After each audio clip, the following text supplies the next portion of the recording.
वैदिक काल के ऋग्वैदिक काल में नारी शक्ति समाज का आधार स्तंभ थी। वह स्वतंत्र, शिक्षित और समाज के हर पहलू में समान रूप से भागीदार थी।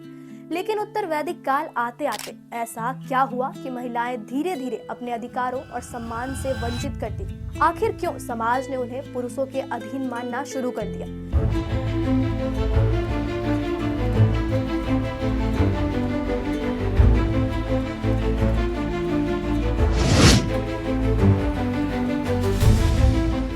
नमस्कार, मैं हूं माही गौतम और आप देख रहे हैं हमारा खास कार्यक्रम नारी क्यों हारी।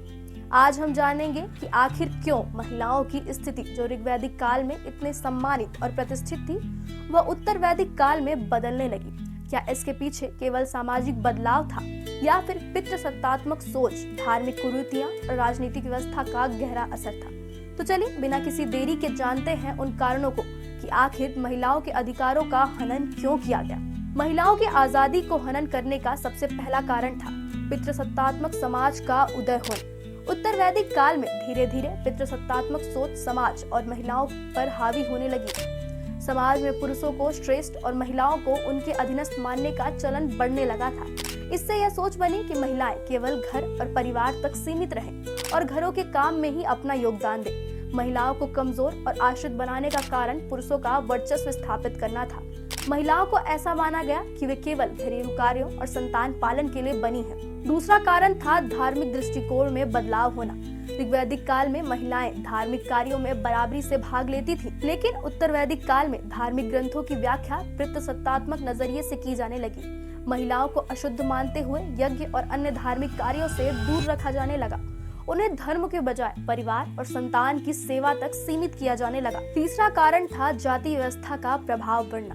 उत्तर वैदिक काल में जाति व्यवस्था ने गहराई से अपनी जड़ें जमा ली थी। समाज को ब्राह्मण, क्षत्रिय, वैश्य और शूद्र में बांट दिया गया था और महिलाओं को केवल उनकी जाति के अनुसार भूमिकाएं दी गई। जाति व्यवस्था ने महिलाओं को शिक्षा, संपत्ति और अन्य अधिकारों से वंचित किया। ऐसा माना जाने लगा कि उनका कर्तव्य केवल अपने जातिगत कार्यों को पूरा करना है। चौथा कारण था संपत्ति के अधिकार का हनन होना। जहाँ ऋग्वैदिक काल में महिलाएं संपत्ति की उत्तराधिकारी बनती थी, वहीं उत्तर वैदिक काल में उन्हें संपत्ति का अधिकार देने से वंचित कर दिया गया और इसका कारण था पुरुष प्रधान समाज ने संपत्ति को पुरुषों के नियंत्रण में रखना चाहा, जिसकी वजह से महिलाएं आर्थिक रूप से कमजोर और पुरुषों के ऊपर आश्रित हो गई। पांचवा और सबसे महत्वपूर्ण कारण था शिक्षा का अधिकार छीनना।